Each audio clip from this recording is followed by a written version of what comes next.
Hello nursing aspirant, I hope आप सब बहुत अच्छे होंगे और बहुत अच्छे से अपनी प्रिपरेशन कर रहे होंगे। तो भाई हियर आई एम अगेन, एक बहुत अच्छे से बहुत प्यारे से आपके लिए एक मैसेज लेके। जो मैसेज ये रहने वाला है कि अगर आप आरआरबी नर्सिंग एस्पिरेंट हैं और अगर आप आरआरबी नर्सिंग के लिए सुपरिटेंडेंट बनने के लिए एक सपना देख रहे हैं, तो उस सपने को पूरा करने के लिए सिर्फ और सिर्फ आपके पास हार्डली बेटा 1 से 1.5 महीने बचे हुए हैं। और इन महीनों को आपको किस तरीके से यूटिलाइज करना है, किस तरीके से आपको तैयारी करनी चाहिए, तो जल्दी से यहाँ पे चलते हैं, बात करते हैं 1 महीने में कैसे ले सिलेक्शन। ठीक है, किस चीज में भाई? आरआरबी नर्सिंग सुपरिटेंडेंट बनने के लिए। ठीक है, तो फटाफट से यहाँ पे देखिएगा मेरे साथ कि अगर हम आरआरबी की बात करें बेटा, तो सबसे पहले आपको जो करना है वो करना ये है कि कॉन्सेप्ट। ठीक है, आरआरबी की जब हम बात करते हैं तो हमारे दिमाग में सिर्फ एक ही चेहरा आता है, वो चेहरा आता है भाई किस चीज का? किस चीज का चेहरा आता है? AIR-1 का। ठीक है, और AIR-1 अभी हाल फिलहाल आपने ज्यादा दूर नहीं हुआ है, अभी आपने देखा होगा महेंद्र जी। ठीक है, मैं यहाँ पे इसलिए इतना बोल रही हूँ क्योंकि आपको मैं मोटिवेट कर पाऊँ और आपको मोटिवेशन मिल पाए कि भाई ये जो AIR-1 है ये इनके अलावा बाकी आपका भी हो सकता है। अगर आप आरआरबी नर्सिंग सुपरिटेंडेंट बनने के लिए सोच रहे हैं या फिर प्लान कर रहे हैं या फिर अपने आप को इतना काबिल मानते हैं कि आप आगे आने वाले आरआरबी में एक सीट तो ले ही सकते हैं। ठीक है, लेकिन बच्चे, मैंने हमेशा अपने वीडियोस में बात करी है या हमेशा मैंने अपने क्लासेस में आपको बताया है, अवेयर कराया है कि एक सही तरीका, सही स्ट्रैटेजी जो होती है वो स्ट्रैटेजी बहुत अच्छी होनी चाहिए, ताकि आप क्या कर पाइए, ताकि आप किसी भी एग्जाम को टारगेट कर रहे हो आप अच्छा स्कोर कर पाइए और उस स्कोर के साथ साथ अपना सपना जो है वो कंप्लीट कर पाइए। सबसे पहले तो जो सबसे ज्यादा जरूरी होता है वो होता है बेटा बेसिक कॉन्सेप्ट। ठीक है, बेसिक कॉन्सेप्ट को आपको क्लियर करना पड़ेगा। ठीक है, बेसिक कॉन्सेप्ट को क्लियर करना पड़ेगा। दूसरी अगर हम बात करें तो यहाँ पे क्या कर सकते हो आप? MCQ practice. ठीक है, MCQ प्रैक्टिस। तीसरी अगर हम बात करें तो यहाँ पे बेटा आपको रिवीजन बहुत ज्यादा इंपॉर्टेंट है करना। और ये रिवीजन चाहे आप MCQ प्रैक्टिस की बात कर लीजिए, चाहे आप क्या कर सकते हो बेसिक कॉन्सेप्ट। तो सबसे पहले अगर यहाँ पे कॉन्सेप्ट क्लियरिटी, ठीक है, कॉन्सेप्ट क्लियरिटी। अब ये कॉन्सेप्ट क्लियरिटी मैं क्यों बोल रही हूँ बेटा? ताकि आप जब भी ये चीजें पढ़ रहे हैं, जब भी आप थ्योरी पोर्शन को कवर कर रहे हैं, ठीक है, थ्योरी पोर्शन को कवर कर रहे हैं, तो थ्योरी को कवर करने के बाद कुछ टाइम बाद आपको उस चीज को क्या करना है?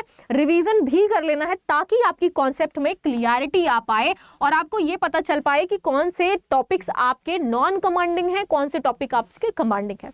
दूसरी चीज कि यहाँ पे MCQ प्रैक्टिस के बाद भी आपको रिवीजन करना है। ये रिवीजन क्यों बोल रही हूँ मैम? ठीक है, बच्चे सोच रहे होंगे, आप सब सोच रहे होंगे कि ये कॉन्सेप्ट के बाद भी रिवीजन और MCQ के बाद भी रिवीजन। तो बच्चे देखो, मैं वही चीज आपको बोलूंगी जो ब्रीफली आपको करनी चाहिए और जो दूसरों से आपको अलग कर सकती है, दूसरों के तरीकों से आपके तरीके को डिफरेंट कर सकती है। ठीक है, MCQ प्रैक्टिस मतलब ये होता है और इसके बाद का जो रिवीजन होता है उसका मतलब ये होता है कि जब भी, ठीक है, या तो देखो इसका फीडबैक या तो आपका पॉजिटिव आएगा, ठीक है, या तो नेगेटिव आएगा। समझ रहे हो मेरी बात? या तो अगर पॉजिटिव आता है दैट मींस कि आपका जो टॉपिक है या आपने जो भी क्वेश्चन सॉल्व किया वो कमांडेड है, ठीक है, वो आपने सिक्योर कर लिया, वो आपको बहुत अच्छे से आता है। नेगेटिव फीडबैक अगर आ रहा है दैट मींस कि नॉन कमांडेड टॉपिक।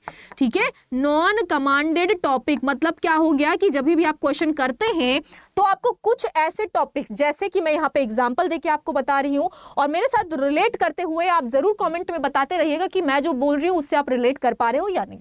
सबसे पहले ECG, ठीक है, दूसरी अगर मैं बात करूं ABG एनालिसिस, ठीक है, तीसरी अगर मैं बात करूं तो पार्टोग्राफ, ठीक है, चौथी मैं बात करूं अगर तो प्रोग्राम्स, कम्युनिटी प्रोग्राम्स, ठीक है, फिफ्थ नंबर अगर मैं बात करूं तो GND डेवलपमेंट। ठीक है, GND क्या हो जाएगा आपका? माइलस्टोन, ठीक है। फोर्थ नंबर की अगर मैं बात करूं तो वेंटिलेशन, मोस्ट इंपॉर्टेंट क्या हो जाएगा आपका यहाँ पे? वेंटिलेशन, ठीक है, वेंटिलेशन। फिफ्थ नंबर अगर मैं बात करूं यहां पे तो कुछ आपके साइकोलॉजिकल थेरेपीज, ठीक है, साइकोलॉजिकल थेरेपीज, ठीक है, या फिर मैं यहां पे बात करूं high risk pregnancies.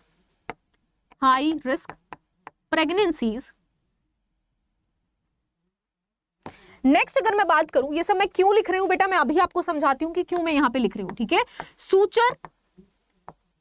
Sutures. Next अगर मैं बात करूं तो यहां पे क्या हो सकता है? इलेक्ट्रोलाइट इंबैलेंस, ठीक है, इलेक्ट्रोलाइट लाइट इम्बैलेंस,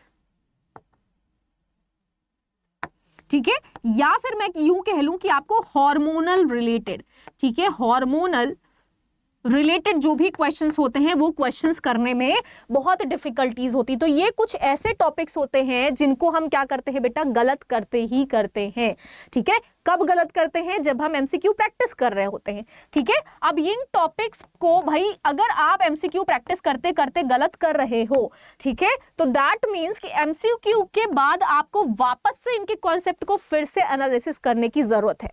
समझ पा रहे हो मेरी बात कि ये वापस से आपको क्या करना है, रिवर्ट बैक आना है और वापस रिवर्ट बैक करके इन टॉपिक्स को एक बार क्लियर कर लेना है, ताकि इनसे रिलेटेड वापस जब आप एमसीक्यू सॉल्व करिए तब आपको कोई भी प्रॉब्लम ना हो। चलिए जी, अब दो बात हो गई आपकी, एक तो आपके एमसीक्यू प्रैक्टिस की, बेसिक कॉन्सेप्ट क्लियरिटी की और रिवीजन की।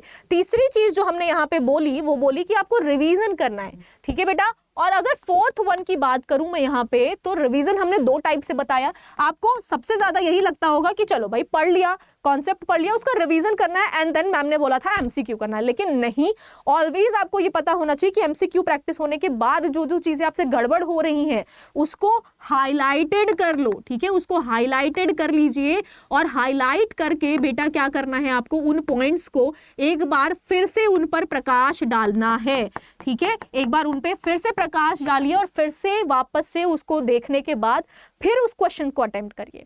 समझ में आई। नेक्स्ट अगर हम बात करें यहाँ पे, तो अगेन क्या करोगे, जितना ज्यादा आप हो सके टेस्ट सीरीजेस ज्वाइन करके एमसीक्यू प्रैक्टिस करिए मोर एंड मोर, ठीक है, जितना आप कर सकते हो, as much as you can, ठीक है, as much as you can, जितना कर सकते हो अकॉर्डिंग टू योर टेंडेंसी, ठीक है। चलो जी, तो ये सारी बातें हो गई बेसिक कॉन्सेप्ट क्लियर करने की, एमसीक्यू प्रैक्टिस करने की, रिवीजन करने की और टेस्ट सीरीज ज्वाइन करने के बाद जितना प्रैक्टिस आप कर सकते हैं वो प्रैक्टिस करने की।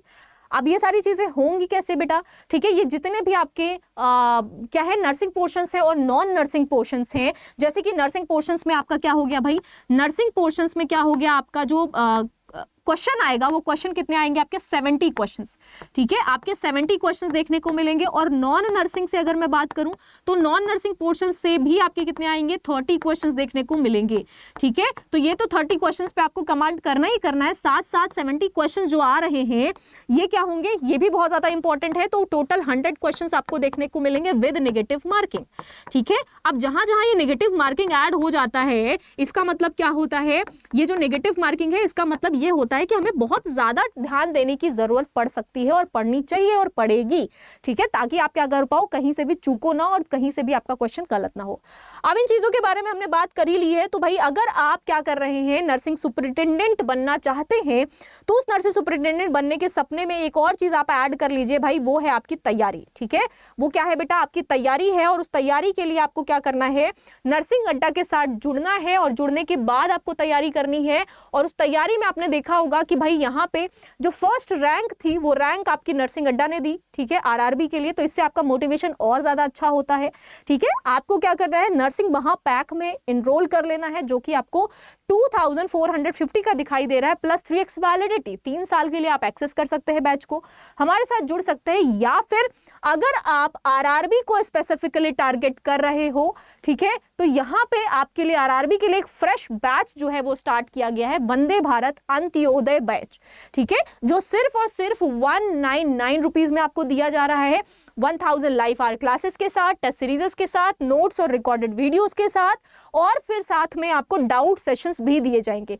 ये नंबर पे, आप दिए गए नंबर पे कॉल करके सारी डिटेल, सारी इंफॉर्मेशन भी ले सकते हैं और अपनी तैयारी हमारे साथ जोड़ सकते हैं और आगे आने वाले वैकेंसीज में बहुत अच्छा परचम लहरा सकते हैं। तो भाई इस 26 के ओकेजन पे, इस गणतंत्र दिवस के ओकेजन पे आपको इस ऑफर का लाभ उठाना चाहिए, हमारे साथ जुड़ जाना चाहिए। और एक्स्ट्रा 2% अगर ऑफ चाहते हैं तो आप एक कूपन कोड ऐड कर सकते हैं, दैट इज YT54। याद रखिएगा, YT54 ऐड करके आप एक्स्ट्रा 2% क्या कर सकते हैं, ऑफ ले सकते हैं, बेनिफिट उठा सकते हैं और अपने नर्सिंग आरआरबी सुपरिटेंडेंट बनने का जो सपना है वो सपना फुलफिल कर सकते हैं। तो इसी के साथ आई होप आपको ये वीडियो थोड़ी हेल्पफुल लगी होगी और इससे आपकी तैयारी में जरूर आपको मदद मिलेगी, बहुत हेल्प होगी। जय हिंद, जय भारत।